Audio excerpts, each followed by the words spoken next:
Nome, Alaska. The town had a strange stillness to it, as if the Arctic wind had sucked away all life, all sound.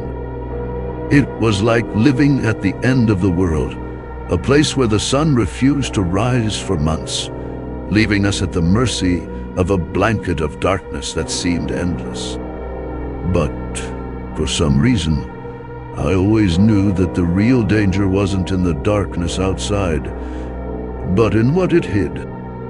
I worked at the Nome Trading Company, the town's main store. Few ships or planes arrived here. Every week, supplies grew scarcer, and people more restless. The radio talked about the possible extinction of supply routes, about the recession spreading across the country. As the few customers shuffled through the store, I overheard the same conversations. About the isolation, about how the town seemed to be slowly swallowed by the tundra. In my free time, I wandered through the icy streets of Nome. There was something about Alaska's silence that fascinated me.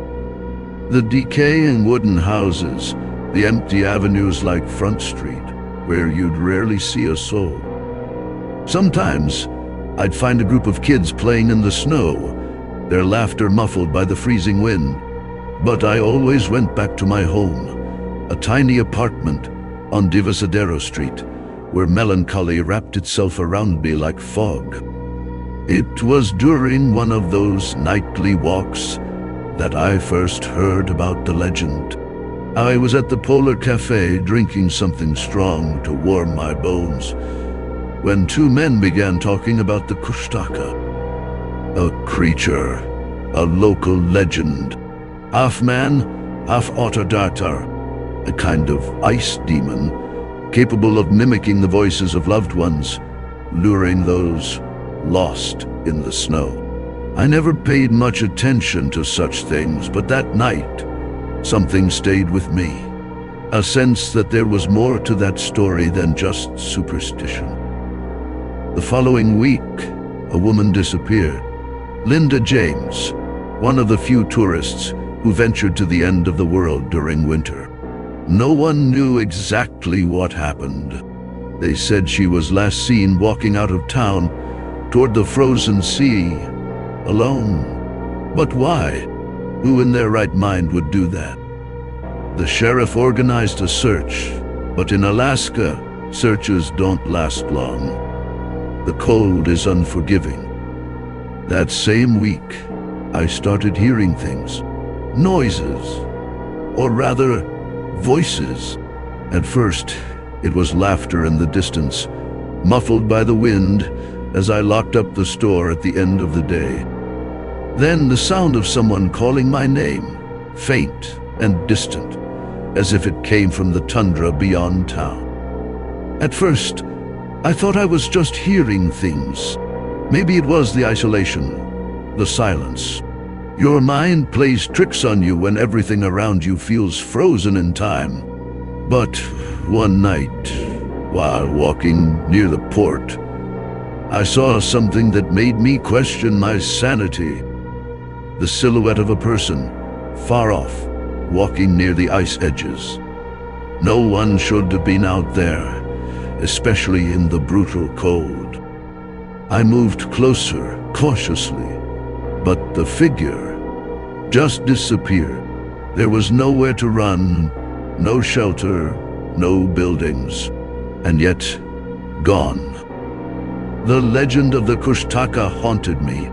I'd always been a skeptic, a nihilist who despised ghost stories and demons. But there was something about that place. The cold air cutting like knives, the constant feeling of being watched, that made me question. I was beginning to believe that maybe the stories the old-timers told weren't just metaphors. One day, after closing the store, I decided to walk to the coast. The same path Linda must have taken. It was as if something was pulling me, inviting me to discover the truth. The wind was cruel, and the silence oppressive. I walked for about half an hour, the ice crunching under my feet, until suddenly I heard it, a voice. It was faint but clear, a voice I knew, my father's voice, dead for more than 5 years, calling my name.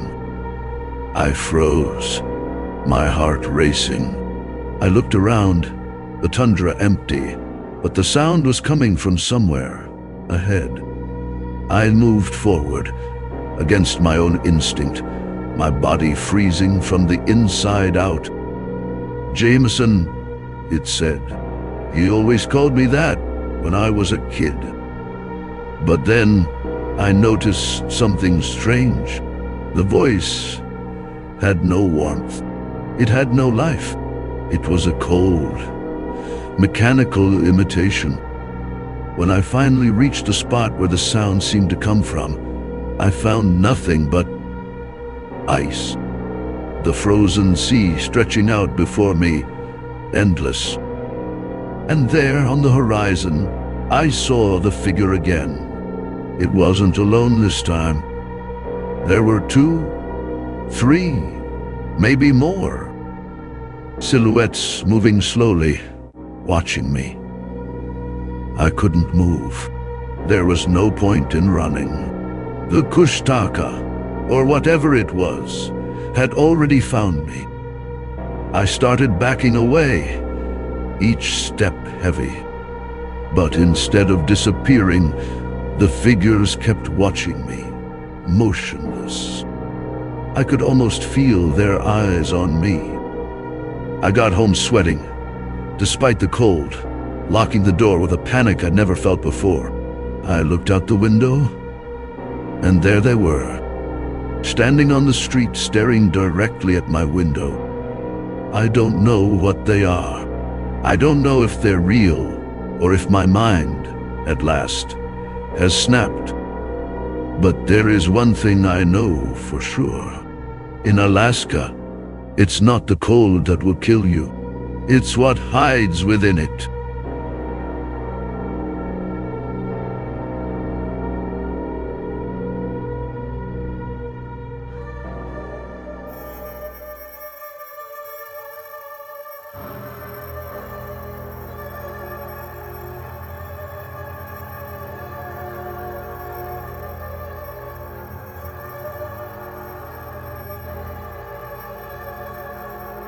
Juneau, Alaska, is unlike any other capital city in the country. With mountains rising like walls around it and the ocean stretching out in the other direction, it feels like a place cut off from the rest of the world. Accessible only by boat or plane, Juneau gives you a sense of isolation that's hard to shake. No matter how many people you see walking around downtown, passing the Red Dog Saloon or browsing through the stores along Franklin Street. I've lived here all my life, worked as a surveyor for the last 10 years, mapping out new trails in the Tongass National Forest, cutting paths through dense, untouched wilderness. If you know the land like I do, you start to develop a certain respect for it. People come here drawn by the beauty, the adventure. But the land, the ice, the cold, it's ancient. It doesn't care about us. And lately it's been making sure I know that. It all started a couple of weeks ago.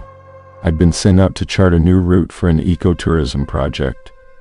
Something near Mendenhall Glacier, where the tourists love to come and gawk at the ice caves.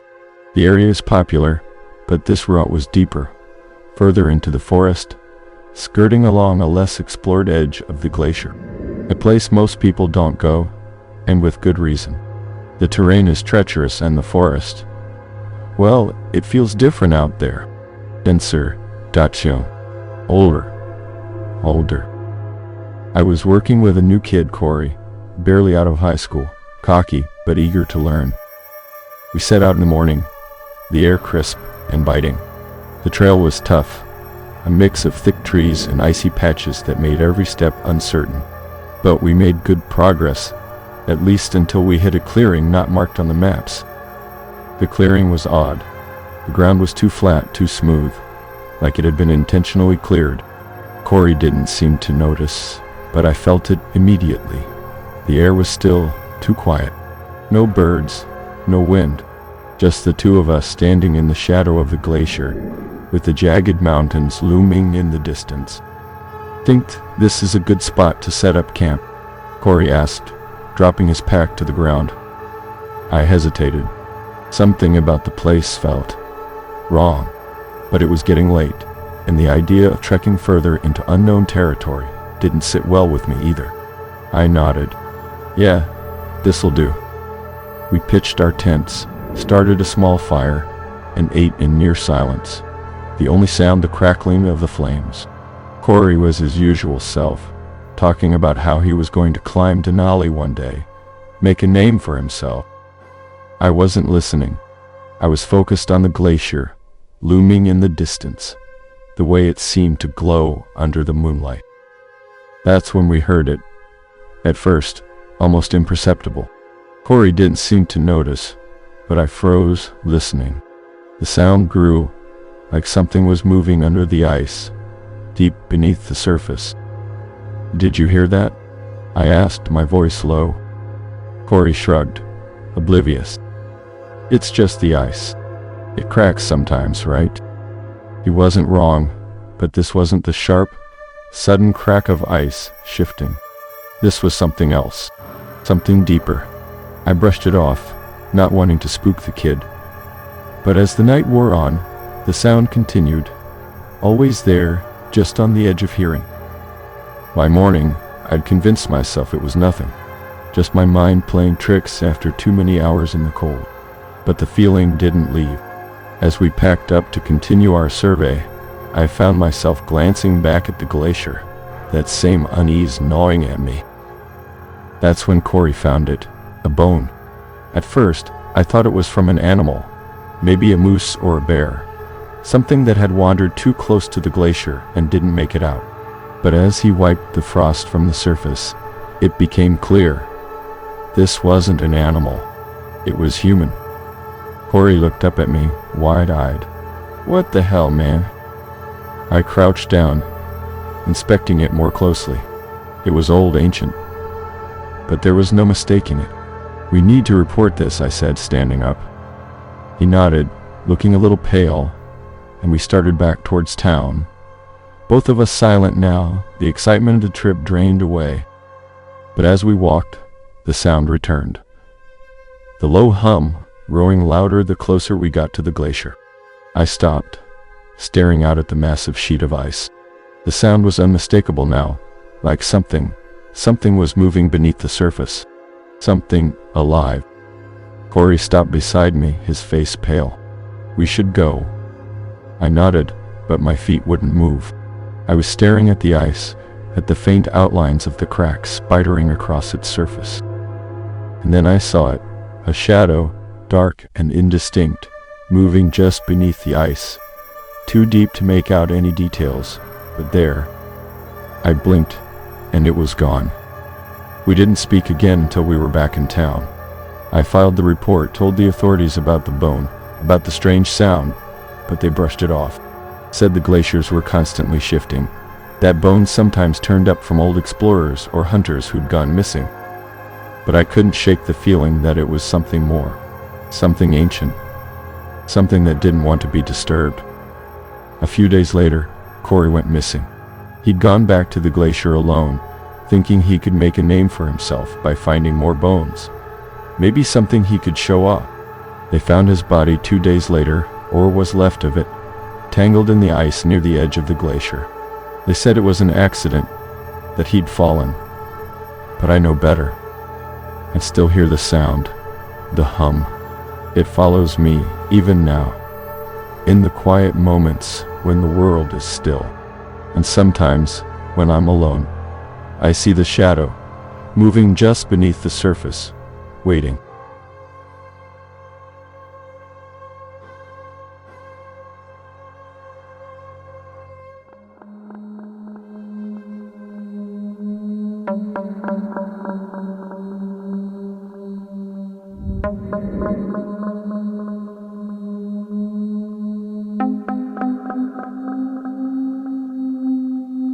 Barrow, Alaska. Well, it's called Utqiaġvik now, but old habits die hard. It's one of those places where you either come for the work or you're born here, and either way, you leave with the cold embedded in your bones. I've been working in these oil fields for almost a decade, and I've seen everything this town has to offer. The endless nights, the isolated people, and the landscape that seems to stretch out into nothingness. It was just after the long polar night, the time when the sun finally starts to return. Cold gray light that barely crests the horizon, but at least it's something. There's a strange energy around that time. People are restless, like we're all waking up from hibernation. That's when the weird stuff usually starts happening. I was with Levi, my neighbor's kid. His dad's a fisherman, gone most of the time, and Levi, well, he's one of those kids with more curiosity than sense. I don't mind having him around, keeps me from going stir-crazy. We were sitting in my truck, parked by the shoreline, watching the frozen ocean stretch out like a field of glass. The air was biting, sharp enough to make your lungs ache, but Levi didn't seem to notice. "You ever hear about the Barrow Lights?" Levi asked, his voice carrying a note of mischief. I rolled my eyes. "Everyone's heard about the lights, kid. It's just one of those things people talk about to pass the time." "Not the auroras," he clarified. "The other lights. The ones that come from under the ice." That got my attention. I'd heard the old-timers talk about strange things out on the frozen sea, but no one ever gave specifics. Just vague warnings about not wandering too far out, especially after dark. Levi kept going, his eyes gleaming. "My friend Jared said he saw them last week. Said they followed him all the way back to town." "Kid's full of it," I muttered, but something about the way Levi was looking at me, expecting me to call him out, to disprove him, itched at my curiosity. So we decided to check it out. I knew it was a bad idea even before we left. I'm not superstitious, but when you've lived in a place like Barrow long enough, you learn to trust your gut. But Levi, he had that reckless energy only teenagers seem to have. We drove out to the edge of town, past the old whaling station, where the ice stretched for miles. There's something eerie about that place. No sounds except the crunch of snow underfoot, and the wind that howls across the tundra like it's got something to say. Levi was excited, bouncing ahead of me with a flashlight, while I kept a steady pace behind, scanning the horizon. "Come on, hurry up," he yelled over his shoulder, the light of his flashlight dancing wildly in the dark. I didn't answer, just kept moving. The ice was slick beneath my boots, and the cold was starting to seep into my bones. After about half an hour, Levi stopped. He was standing by a patch of ice that looked different, almost translucent. "This is it," he whispered. His voice had changed. It wasn't excitement anymore. It was something else, something darker. I joined him, my breath fogging in the air, and we both stared down. At first, I didn't see anything. Just ice, thick and blue, stretching on forever. But then, from deep below, something shifted. A faint glow, like a distant lantern, flickering beneath the surface. It was subtle, but unmistakable. "There," Levi breathed. "Do you see it?" I didn't answer. I was too focused on what I was seeing, or thought I was seeing. The light was moving, almost lazily, like something alive swimming beneath the ice. My heart began to race, my breath catching in my throat. It was impossible. The ice was too thick, and nothing, no animal, no fish, could survive down there in that freezing water. Levi stepped closer, his boots scraping the ice. "I think it's coming this way." I grabbed his arm, yanking him back. "Don't," I warned, my voice harsher than I intended. But the light, God, the light, it was getting brighter, closer. And then, just as suddenly as it appeared, it vanished. The ice was dark again, still. We stood there, frozen in place, listening to the wind howl. My mind raced, trying to make sense of it. Northern lights reflecting off the ice, maybe something from the oil rigs. But deep down I knew none of those explanations fit. It didn't feel right. It didn't feel natural. "I want to see it again," Levi said, his voice shaky. He took a step forward, but before I could stop him, there was a loud crack beneath us. The ice split. I barely had time to react before Levi went down. The water swallowed him whole, the black abyss gaping beneath the fractured ice. I lunged, grabbing his arm just as he went under, my fingers slipping on his soaked jacket. The cold was immediate, burning my skin, but I held on. I could hear him gasping, panicking as the icy water pulled at him. "Hold on," I shouted, pulling with everything I had. For a second, I thought I was going to lose him, but with one final heave, I dragged him out, collapsing onto the ice beside him. We lay there, both of us gasping for air, the cold sinking into our bones. I looked over at him, his face pale, eyes wide with terror. "I saw something," he whispered. "Under the ice, I saw something." I didn't answer. I didn't want to. I'd seen it too, just for a second when the ice broke, something dark moving in the water beneath us. Not just a light, something alive. We stumbled back to the truck, half frozen, my mind spinning. I tried to convince myself that it was nothing, just a trick of the light, or maybe the shock of the cold. But deep down, I knew better. As we drove back into town, the glow of the streetlights finally appearing on the horizon, I glanced at Levi. He was staring out the window, silent, his breath fogging the glass. "They say the ocean never gives up its dead," he muttered. "That's what the old whalers used to say." I didn't respond. I just kept my eyes on the road, heart pounding. Whatever we saw out there, whatever it was, it hadn't been satisfied. Not yet. And I had the sickening feeling it wouldn't be long before it came back.